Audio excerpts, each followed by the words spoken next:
우리가 하나 재미로 던지는 질문 가운데 그런 게 있어요. 내일 지구가 멸망한다면 어떻게 하겠는가? 이 질문에 대해서 사람들은 정답처럼 이야기하는 것이 한 그루에 사과나무를 심겠다라고 하는 것이죠. 같은 질문으로 내일 여러분이 죽는다면 여러분은 오늘 무엇을 하시겠습니까? 각자의 대답은 있겠지만 성도로서 정답이 있다면 그것은 사랑이어야 할 것입니다. 지금까지 우리는 15주 동안 성경이 말하는 사랑, 하나님께서 우리에게 기대하시는 사랑이 무엇인지를 생각해 보았습니다. 오늘 그 마지막 결론처럼 생각할 것은 그래서 우리는 사랑하며 살아야 한다는 것입니다. 사무엘 무어라고 하는 선교사님이 계십니다. 우리나라 초기 기독교가 들어올 때에 선교사로 오셨던 분이신데 이분은 조선시대의 백정들, 이 백정들은 사랑 취급을 못 받았던 사람들이죠. 그런 그들에게 복음을 전하였고 그런 그들이 복음을 받아들이고 예배에 참석하게 되었습니다. 그러자 기존에 예배를 드리고 있었던 양반 신자들, 이 사람들이 거부를 하는 거죠. 우리는 저 백정들과 함께 예배를 못한다. 그래서 교회를 떠나버립니다. 그러다가 그들이 또다시 교회로 와서 얘기하기를 같이 예배를 드릴 것까지는 좋은데 우리는 앞자리에 앉고 저들은 저 뒷자리에 앉게 해라. 분리하라는 얘기죠. 사무엘 무어 선교사는 안 된다.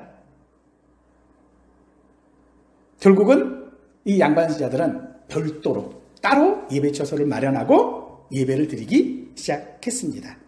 그런데 놀라운 것이 그들이 그렇게 예배를 드리면서 말씀을 살펴보고 말씀을 공부하고 하다 보니 자기들의 행동이 잘못된 걸 깨달았어요. 그리고 다시 교회로 돌아와 백정들과 함께 섞여서 예배를 드리게 되었고 심지어 그 백정 출신의 장로들까지 세워지게 되었습니다. 그 중에 한 사람은 지금의 연세대 세브란스 병원 있는 그 재중원이죠. 거기에 최초의 의사이기도 합니다. 어떻게 그런 일이 일어날 수 있었습니까? 그들이 사랑하며 살았고 하나님의 사랑이 무엇인지를 깨달았기 때문일 것입니다. 하지만 우리에게도 이런 일이 있기를 간절히 원하기는 하지만 성경이 말하고 하나님께서 우리에게 원하시는 사랑은 참으로 불가능할 정도로 어렵습니다. 정말로 그렇잖아요. 양반들이 사람도 취급하지 않았던 그들과 함께 예배를 한다? 어떻게 그런 일이 가능하겠냐는 얘기죠. 그러나 그 사랑은 그들 양반들이 했던 것이 아니라 하나님께서 하신 사랑이었습니다. 그래서 내 안에 예수님을 통하여져서 성령의 능력으로 말미암아 우리가 사랑하는 것은 내가 하는 것이 아니라 성령이 하는 것인 줄로 믿으시기 바랍니다. 지금까지 우리가 이렇게 사랑에 대한 이야기들을 많이 나누어 보았는데 이렇게 나누다 보니 정말로 사랑이 참 중요하구나, 사랑하면서 사는 것이 좋은 것이구나 라고 하는 거 아시겠습니까? 아니면 너무 많이 들어서 혹시 지겨우십니까? 우리가 사랑에 대하여 듣는 것과 내 삶에서 그 사랑을 실천하고 그 사랑을 경험하는 것이 별개가 되어져 버린다면 우리 믿음이 문제가 있는 것이 분명합니다. 사랑이라는 단어에 우리가 어떤 사랑을 해야 하는지 생각해 보십시다. 오늘 우리가 함께 또 말씀을 읽어볼 텐데 이 읽는 말씀에 이 사랑이라고 하는 단어를 대신해서 자기 이름을 한번 넣어서 한번 읽어보십시다. 사랑이 아니고 자기 이름을 넣는 것입니다. 우리 같이 읽어보십시다. 시작. 영복이는 오래 참고, 영복이는 온유하며, 시기하지 아니하며, 영복이는 자랑하지 아니하며, 교만하지 아니하며, 무례히 행하지 아니하며, 자기의 유익을 구하지 아니하며, 성내지 아니하며, 악한 것을 생각하지 아니하며, 불의를 기뻐하지 아니하며, 진리와 함께 기뻐하고, 모든 것을 참으며, 모든 것을 믿으며, 모든 것을 바라며, 모든 것을 견디느니라. 아멘. 어떠십니까? 사랑이라는 단어 앞에 자기 이름을 바꿔서 읽어보시니 여러분은 그런 사랑을 지금 하고 계십니까? 그런 성도이고 그런 하나님의 자녀입니까? 이름을 넣어서 읽어보니 그저 부끄러울 뿐입니다. 이것이 사도 바울이 우리에게 이 말씀을 통해서 하고자 하는 말씀입니다. 즉, 이 말씀을 통해서 우리로 부끄럽게 하는 것입니다. 아니, 우리로 질책하는 것입니다.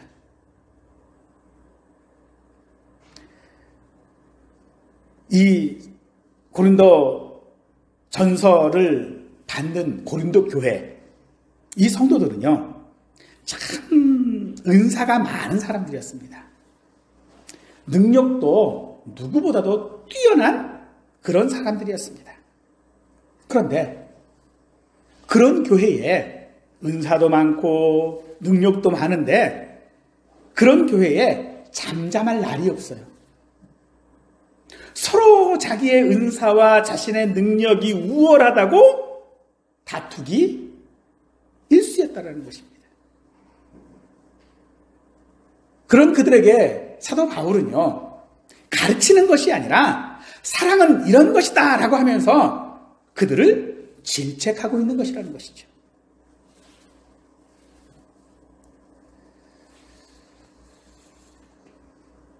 우리는 사랑이 무엇인지 알고 있습니다. 그런데 알고 있으면서 그렇게 살고 있지 않은 우리들에게 오늘 이 말씀은 우리를 부끄럽게 하고 우리를 질책하고 있는 것이라는 것이죠. 고린도 교회 성도들은요, 이 바울의 이런 질책들을 듣고 어떻게 했을까요? 그들의 은사가 뛰어나고 능력이 우월한 것이 중요한 것이 아니라는 것을 분명 알았을 것입니다. 중요한 것은 내게 은사가 있느냐, 내게 능력이 있느냐가 아니라 사랑이 있느냐, 사랑하고 살고 있느냐가 중요한 것을 말하는 것입니다. 우리가 세상을 살아가다 보면 많은 것이 필요로 합니다. 그 많은 것은요, 다다익선, 많으면 많을수록 좋은 것들이 넘쳐나죠. 우리가 살아가려면 이것도 있어야 하고 저것도 있어야 합니다. 그런데 여러분들, 누군가 여러분들에게 그 중에서 정말로 꼭 필요한 것, 없어서는 안 될 것 한 가지가 뭐냐라고 한다면 정확하게 이것이라고 말할 수 있는 게 있을까요? 없을 것 같아요. 믿음은 그 은사와 능력도 마찬가지입니다. 우리가 믿음 생활을 해나가고 우리가 살아가는 데 있어서 필요한 것들은요, 참 많이 있어요. 우리가 앞에서 살펴보았던 15가지나 되는 그런 속성들이 있어요. 그 중에 정말로 필요한 게 뭐냐는 거죠. 어느 한 가지만 딱 꼬집어서 말할 수 없습니다.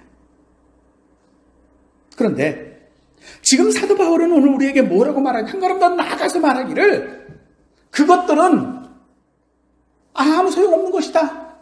라고 지금 하고 있는 것입니다. 우리는 내가 가지고 있는 능력, 내가 가지고 있는 은사, 이런 것들을 지키려고 아등바등 살아왔습니다. 그런 것들이 이제는 소용없다는 겁니다. 내가 아는 지식도, 내가 가지고 있는 능력도, 내가 가지는 은사도 소용이 없다라고 말합니다. 왜냐하면 그것이 온전한 것이 아니기 때문이라고 말합니다. 단지 바울은 그것을 이론만으로 주장하는 것이 아닙니다. 바울은 그의 삶을 통하여 그것이 정말로 아무 소용없는 것이다라는 것을 증명해냅니다. 우리의 지식도 마찬가지겠죠. 우리가 온전한 것을 알면 이전에 알았던 것들은 사실 소용이 없지요. 진화론을 주장하는 사람들은 우리 지구에 공룡이 살았던 때가 있었다라고 말합니다. 이게 사실인지 가설인지 잘 모릅니다.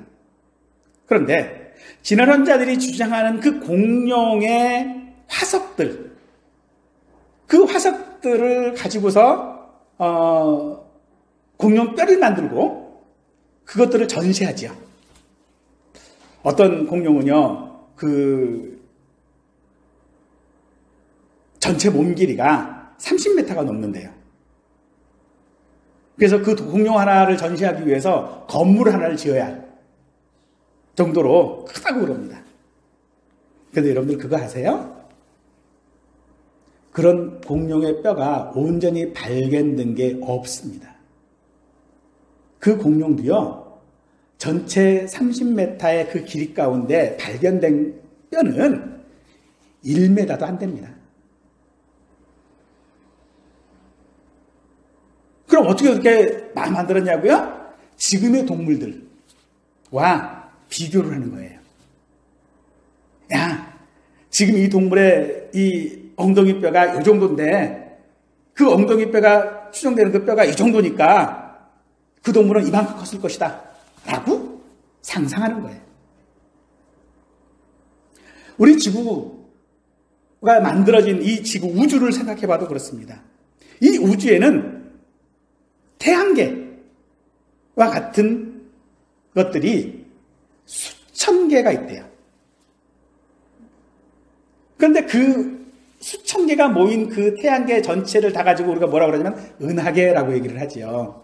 근데 그 은하계가 이 우주에는요, 수천만 개가 있다고 합니다.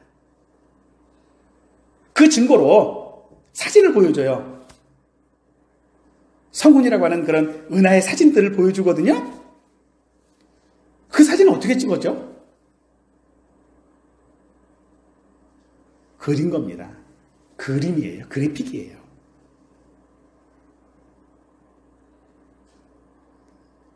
찍을 수가 없어요. 그것도 칼라로 못 찍습니다. 왜요? 우리가 사진을 찍으면 빛이 반사돼서 돌아와야 되거든요.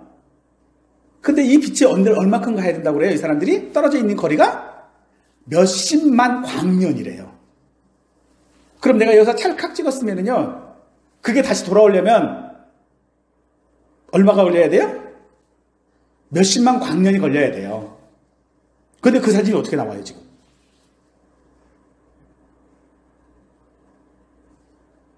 말이 안 되는 이야기죠? 어쨌든 우리가 이런 것들을 보고 말하는 것은, 현재 그것이 사실이다라고 말하는 것은 온전한 것을 알지 못하기 때문이에요. 그래서 뒤에 뭐가 붙는 거야? 이론이라는 거예요. 이론. 확실한 게 아니고 이랬을 것이다. 우주가 어떻게 만들어졌다고요? 빅뱅이라고 하는 큰 폭발로 만들어졌대요. 근데 이걸 어떻게 증명을 했어요? 아니요, 이론이에요, 그냥. 그러므로 지금 우리가 온전하다고 알고 있는 모든 것들은요, 어쩌면 다 이론에 불과한 것들입니다. 그러나 오늘 하나님께서 우리를 사랑하신 이 사랑은 이론이 아닙니다. 에베소서 4장 1절에서 3절 말씀을 보면, 그러므로 주 안에서 갇힌 내가 너희를 권하노니 너희가 부르심을 받은 일에 합당하게 행하여 모든 겸손과 온유로 하고 오래 참음으로 사랑 가운데서 서로 용납하고 평안에 매는 줄로 성령이 하나 되게 하신 것을 힘써 지키라 라고 합니다.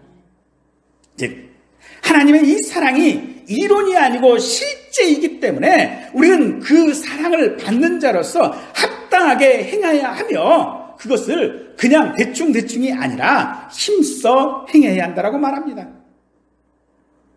그러므로 우리가 합당하게 하는 것은 무엇입니까? 하나 되는 것이죠. 누구와요? 성도와 하나님과 예수님과 하나 되어지는 것입니다. 따라서 내가 예수님이 없다면 우리 각자는요, 아무것도 아니게 되어집니다.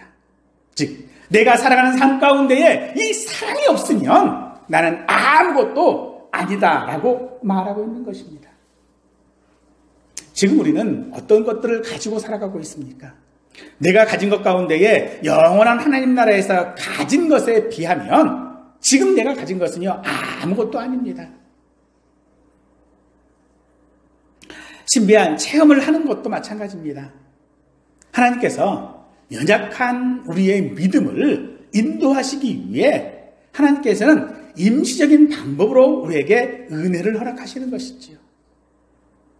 때문에 오늘 우리가 하나님을 사랑한다라고 고백하는 말들, 나는 사랑합니다라고 말하는 말들은요, 지금은 희미한 말에 불과합니다. 온전하지 못하다라는 것입니다.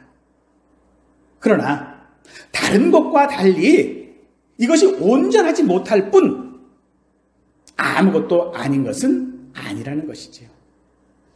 그래서 우리는 이전보다도 더욱더 사랑하며 살아야 합니다. 이것이 성도로서, 하나님의 자녀로서, 하나님의 사랑을 받은 자로서 우리가 살아야 할 목적인 것입니다.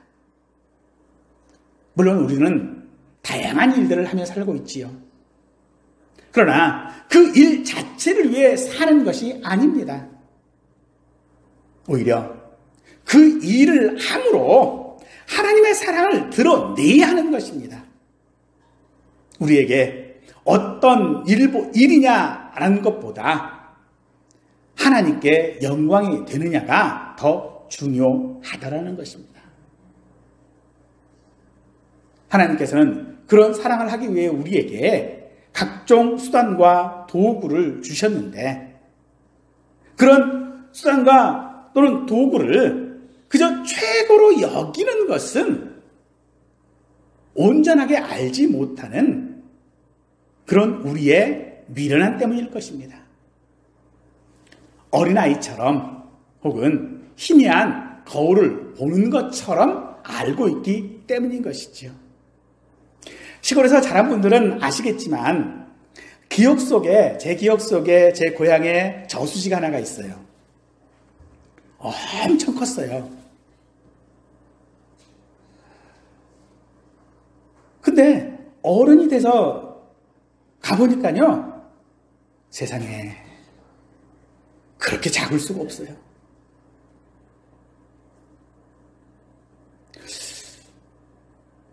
왜 그랬을까요? 그 저수지를 아이의 눈으로는 다 담을 수 없었기 때문이겠지요. 거울로 보는 것도 마찬가지입니다. 이 거울이 얼마나 왜곡이 심한지 몰라요. 그래서 의류 매장 같은 데 가보면 전신 거울이 있지요. 근데 그 거울로 옷을 입고 이렇게 보면요, 얼마나 날씬하고 옷이 잘 어울리는지는 몰라요. 그래서 사가지고 구입해서 집에 와서 딱 입어보고 집 앞에 있는 거울에서 딱 비춰보면 아니야. 왜 그럴까요? 의류 매장에 있는 거울들은요, 그렇게 보이도록 왜곡시켜 놓은 거울들이에요.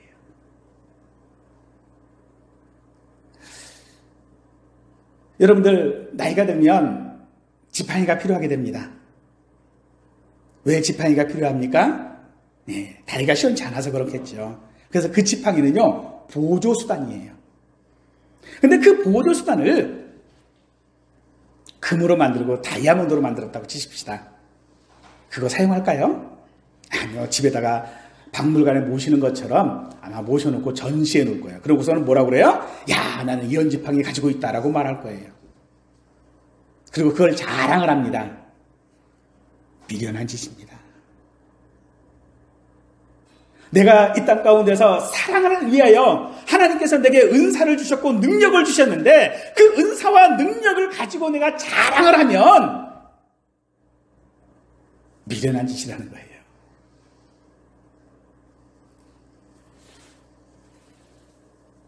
사도 바울의 이야기가 바로 그런 것입니다. 우리가 가진 은사와 능력이 마치 아이들을 학교에 보내면서 야, 너 공부 열심히 해라! 라는 것과 같다라는 거예요. 아이들이 학교에서 1등하는 것이 중요한 것이 아니라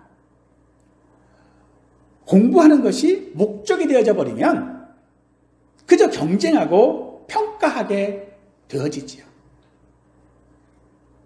그래서 지금 공부 잘해가지고 의사가 되고 판사가 되고 변호사가 되고 하는 사람들 하는 짓을 보세요. 그들이 멍청한 거 아니잖아요. 얼마나 공부를 열심히 했어요. 근데 뭐 했어요? 공부만 열심히 했어요. 즉 공부가 목적이 되어버린 것이죠.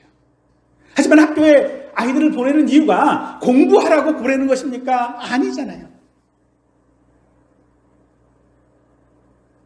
소용이 있는 사람, 쓸모 있는 사람들하고 학교에 보내는 거 아닙니까? 우리의 믿음이 마찬가지입니다. 내가 믿음이 있다, 내가 사랑한다 라고 하면서 맨날 불평하고 시기하는 것이라면 그게 무슨 소용이 있겠습니까? 내가 그렇게 시기하고 그렇게 욕심부리며 살아가는 그 천국을 물질에 목을 메고 욕심을 부린다면 천국을 소망하는 것이 우리에게 무슨 유익이 있겠습니까? 하나님께서 우리에게 이 땅 가운데 살면서 은혜를 주시고 은사를 주시고 능력을 주시는 것은 사랑을 위해서인 줄 믿으시기 바랍니다. 그러니 지금 내가 가지고 있는 도구, 은사, 능력 이런 것들을 가지고 경쟁하는 그런 어리석은 일을 하지 않기를 축원합니다. 우리가 가지고 있는 은사와 능력들, 도구들 그게 사실은 우리 죽음 앞에 무슨 소용이 있겠습니까? 죽음 앞에는 그 모든 것들은요 다 필요 없어지는 것입니다. 지금 내가 이 땅 가운데 살아가면서 내게 있는 모든 것들은요 이 땅에서 내가 필요로 하는 것들입니다. 그러니 이 땅에서 사용을 하겠지요. 그렇지만 사랑은 이 땅에서만 있는 것이 아닙니다.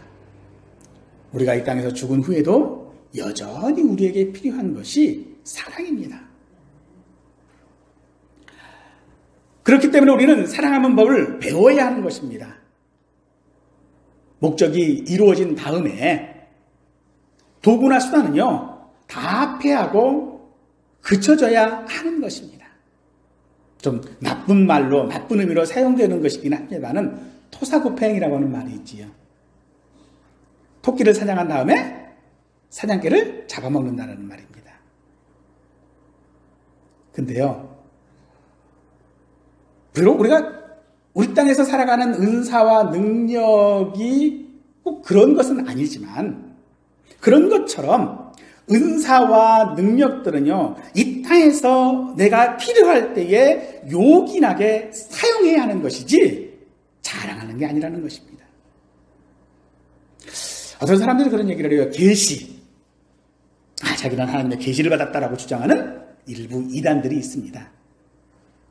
그런데 그렇게 자기가 계시를 받았다고 주장하는 사람들을 우리가 저 사람은 이단이야 라고 말하는 이유는요 그 계시는 더 이상 없기 때문이에요. 이미 성경이 완성되어져 있기 때문에 더 이상의 계시가 필요치 않습니다. 성경으로 충분하기 때문에 더 이상의 계시가 필요치 않다라는 거예요. 그래서 그것이 다 끝입니다.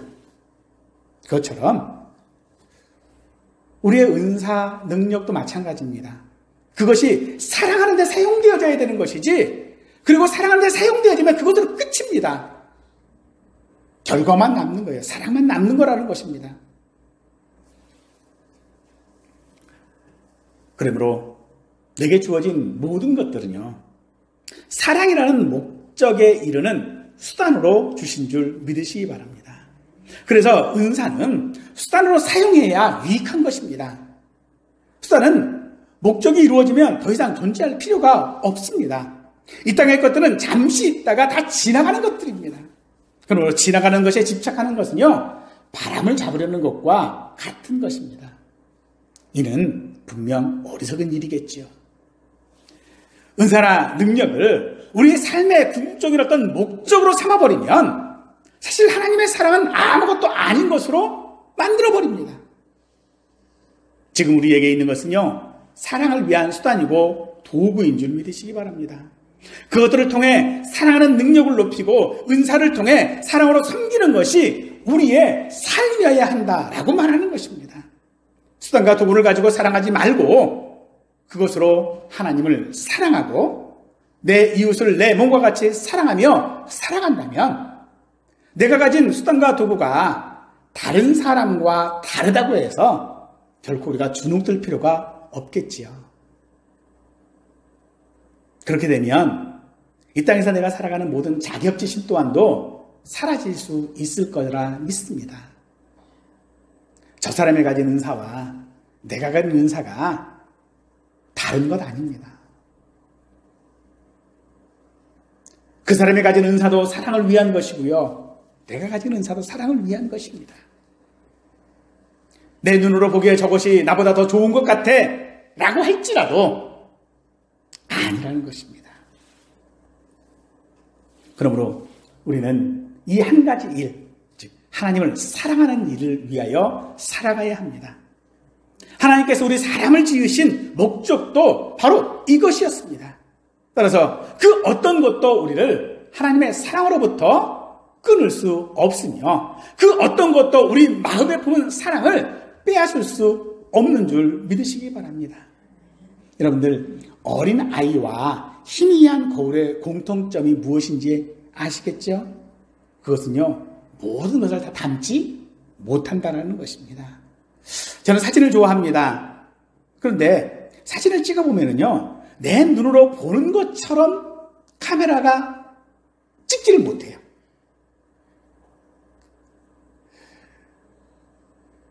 우리 땅에서는 사람들이 불가사의라고 하는 말을 자주 사용을 하기도 합니다.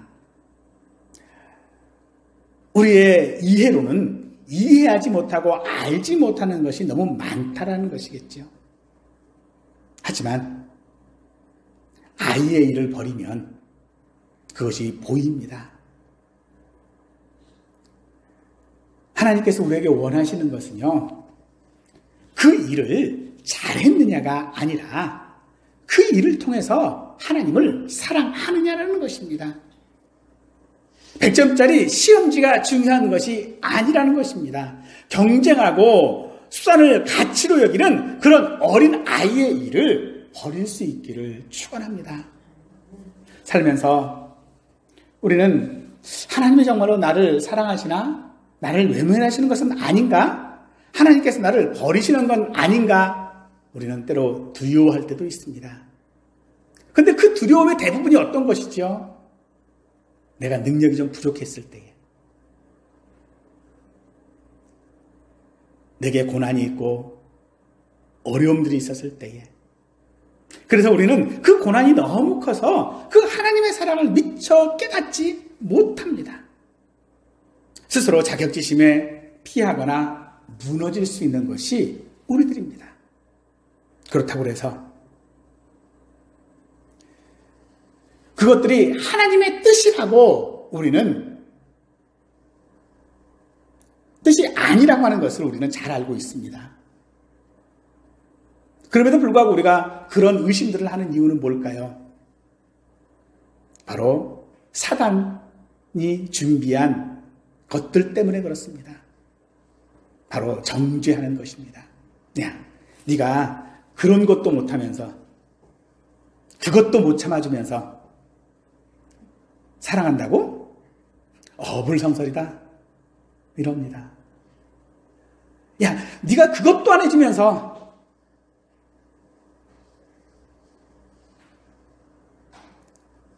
그 능력이 없으면, 그걸 하지 못하면 그건 사랑이 아니다라고 정죄하고 있는 것입니다. 그러나 로마서 8장 33절 34절 말씀은 이렇게 우리에게 말씀하십니다.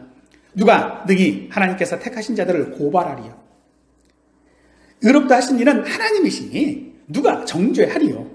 죽으실 뿐만 아니라 다시 살아나신 이는 그리스도 예수이시니 그는 하나님 우편에 계신 자요 우리를 위하여 간구하시는 자신이라 라고 말합니다. 비단 우리에게 능력이 없어서 정죄받는 일, 야, 너 그것도 못해 라고 하는 그런 일들 뿐만이 아니라 우리 인생에 살아가는 모든 문제들에 있어서는요, 하나님의 사랑을 의심하게 할 만한 것들이 많이 있습니다. 그러나 우리를 택하신 이고 우리를 의롭다 하시고 우리를 사랑하시는 이는 하나님이십니다. 그 하나님의 사랑을 그 누구도 정죄하지 못합니다. 그러므로 우리에게 비록 고난이 있다 할지라도 그것조차도 하나님의 사랑인 줄 믿으시기 바랍니다. 그러니 나를 사랑하시는 그 하나님을 의지하여 어린아이의 일을 버리고 사랑하며 살아야 할 것입니다. 사랑하는 성도 여러분, 어불성설이라고 너는 자격 없다고 하는 사단의 말에 속지 말고 하나님을 사랑하고 이웃을 사랑할 수 있기를 축원합니다. 가끔 사람들은 그런 이야기를 합니다. 이런 일들이 있고 저런 일들이 있고 어려운 일들이 있으면 에이, 그냥 죽으면 되지 뭐. 그래서 죽음이 모든 것의 끝이라고도 이야기를 합니다. 그래서 이 죽음처럼 사람을 허무하게 하는 것도 없지요. 근데 되돌아봐서 생각해 보십시다. 등산하는 사람들에게 입구에 서가지고 그렇게 해요. 야, 올라갔다 다시 내려올 건 뭐하러 올라갑니까? 사단은 우리에게 어쩌면 이렇게 말할 거예요. 어차피 죽을 거 뭐하러 그렇게 아등바등하며 사느냐. 어차피 죽으면 다 끝날 거 뭘 그렇게 사랑한다고 애를 쓰고 있느냐라고 우리에게 말할지도 모릅니다. 하지만 성도에게 있어서 이 죽음은요, 영광인 줄 믿으십시오. 로이드 존스라고 하는 목사님이 계셨어요. 이분이 이제 나이가 많이 드셔서 병세가 악화됐어요. 그러니까 이분이 병세가 악화되니까는 의사들이 살리려고 많이 노력을 해요. 그래서 그렇게 힘쓰고 노력하는 그 의사들을 향하여져서 이 로이드 존스님이 그렇게 얘기를 합니다. 내 영광을 빼앗지 마십시오.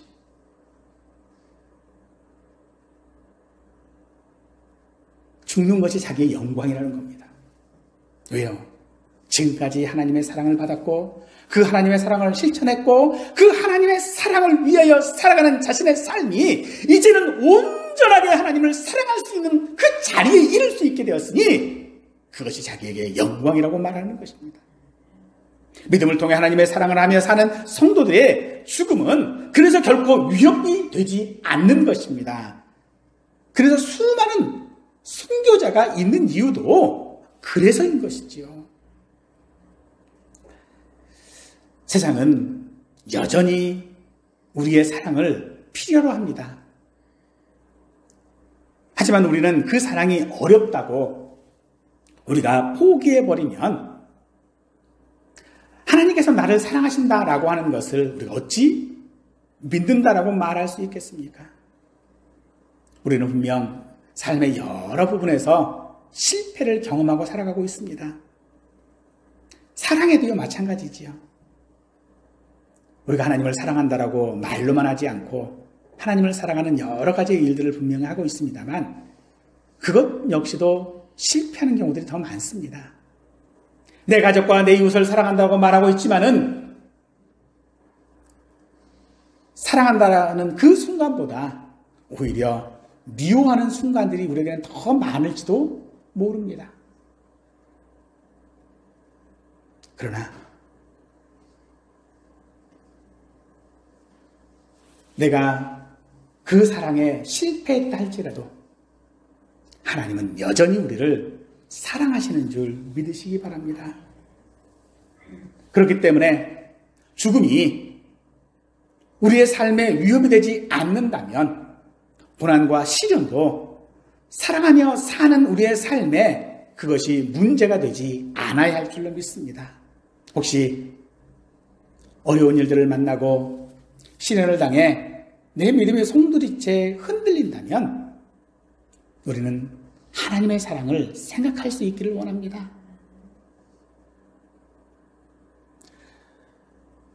죽음이나 시련들이 그 하나님의 사랑으로부터 나를 분리시킬 수 없습니다. 그래서 이 죽음은 하나님과 함께하는 관문이 되어집니다. 사람들은 간혹 그런 이야기를 하지요. 영화 같은 데서 보면 원수가 없는 이야기가 나오지요. 근데 원수를 만나가지고 이제 이겨요. 근데 원수를 안 죽여요. 그러면서 뭐라고 그러죠? 사는 것보다 죽는 것이 더 낫다라는 것을 알게 될 거다. 혹은 사는 것이 지옥이 되게 해주겠다. 뭐 이런 이야기를 해요. 그런데 사랑에 실패한 우리의 삶이 그런 삶이 되어져서는 안 될 줄 믿습니다. 비록 우리가 사랑에 실패해도요, 하나님은 여전히 우리를 사랑하십니다. 그래서 사랑은요, 수단이 아니고 도구가 아닌 것입니다. 수단이나 도구가 아니라 사랑은 우리 삶의 본질입니다. 이것이 없으면 다른 모든 것들은요, 아무것도 아니라는 말입니다. 이 땅에서 우리가 누리고 경험하는 모든 것들 중에 온전한 것은요, 사랑뿐인 줄 믿으십시오. 그럼 우리는 이것들을 붙들고 간직해야 할 영원한 가치가 사랑뿐입니다. 이 땅에서 우리의 삶이 그 안에 모든 것들, 또 장차올 모든 세계에 오직 사랑만이 있을 뿐일 것입니다. 무엇보다 이 땅에서 우리가 온 마음을 다하여 하나님을 사랑한다라는 것, 하나님과 함께 거하고 하나님과 함께 즐거워하며 살아갈 수 있는 것은 하나님이 나를 사랑하시기 때문입니다. 그래서 사도 바울은 우리에게 여러 가지의 고난과 어려운 일들을 겪는 우리들에게 변함없이 하나님의 사랑하신다라는 것을 근거로 하여 너희가 넉넉히 이기느니라 라고 말하고 있는 것입니다. 이는 마치 물고기가 물속에 사는 것과 같은 것이 우리 성도에게 있어서의 하나님의 사랑이라고 한다는 것이지요. 우리는 그 하나님의 사랑 속에 살아가야 하는 존재들입니다. 비록 지금은 원수들에게 우겨 쌓임을 당하는 것 같고 환경에 짓눌려 사는 것 같지만 하나님의 사랑 안에 있으면 우리는 여전히 살아가는 자들입니다. 그래서 사랑이 제일일 수밖에 없는 것이지요. 사람들은 노후를 위하여 많은 준비들을 합니다. 그런데 저는 노후를 위하여 준비한 게 아무것도 없어요. 그런데 불안하지 않습니다. 대부분의 사람들은 노후를 위하여 연금이나 혹은 나중에 할 일들을 준비하기도 합니다. 혹은 자기 앞에 닥쳐져 온 일들을 하나하나 해결해 나가면서 동분서주하면서 살아가기도 할 것입니다. 믿음을 가진 신앙인이라면 자신 앞에 닥쳐져 있는 어떤 문제들을 향하여져서 금식 기도라도 할 것입니다. 그러나 여러분, 제가 노후에 아무것도 준비하지 않았음에도 불구하고 불안하지 않은 것은요, 우리가 준비해야 할 가장 기본적인 준비, 확실한 준비, 바로 하나님만 사랑하는 것이기 때문입니다. 우리는 하나님의 은혜로 믿음, 소망, 사랑을 가지고 세상을 살아갑니다. 그런데 왜 이 믿음, 소망, 사랑 중에서 사랑이 가장 중요합니까? 믿음과 소망이 우리가 살아가는데 힘이 되려면 사랑이 있어야 하기 때문입니다. 사랑이 없는 믿음은요, 단지 개인의 확신에 불과할 것이고, 사랑이 없는 소망은요, 그저 허황된 공상에 불과한 것입니다. 그래서 고린도전서 13장 13절 말씀, 그런즉 믿음, 소망, 사랑 이 세 가지는 항상 있을 것인데 그 중에 제일은 사랑이라고 말하는 것입니다. 믿음, 소망, 사랑 중에 제일이 사랑이라고 하는 것은 하나님의 나라나 우리 신앙에 국한된 것이 아닙니다. 이 땅에서 우리의 삶에 이야기해야 한다는 것입니다. 지금의 삶에서 사랑을 이루고 지금의 삶을 통해 사랑을 확증해 나가야 한다는 것입니다. 이제 이 사랑을 우리 삶을 통해 실천함으로써 더 깊이 사랑하는 성도가 되시기를 축원합니다. 사랑이 제일이라고 하는 것은 그것이 전부라는 말입니다. 여러분, 율법의 강령이 무엇입니까? 하나님을 사랑하고 이웃을 사랑하는 것 아닙니까? 이 사랑을 하라고 하나님께서 우리에게 은사도 주시고 은혜도 주시고 능력도 주시고 가족도 주시고 때로는 고난도 괴로움도 주시는 것인 줄 믿으시기 바랍니다. 사랑하는 삶은 다른 사람의 실패를 오래 참는 것이고 자격 없는 사람에게 온유를 베푸는 것이고 자랑하거나 자기의 뜻을 주장하지 않고 남을 낮게 여기고 상처 준 사람들을 용서하고 괴롭히는 사람에게 성내지 않고 허물이 아닌 최선의 모습으로 믿어주는 것이 사랑인 것처럼 그 사랑을 우리가 실천해 나갈 때에 하나님의 일하심 중에 그 어느 것도 나를 사랑하신 사랑에서 비롯되지 않은 것이 없는 줄 믿으시고, 그렇게 나를 사랑하신 이유는 그 사랑을 나 혼자만 간직하라고 주신 것이 아니라 그 사랑을 하고 그 사랑을 베풀며 살아가라고 우리에게 주신 것입니다. 은사가 없으십니까? 사랑이 없으십니까?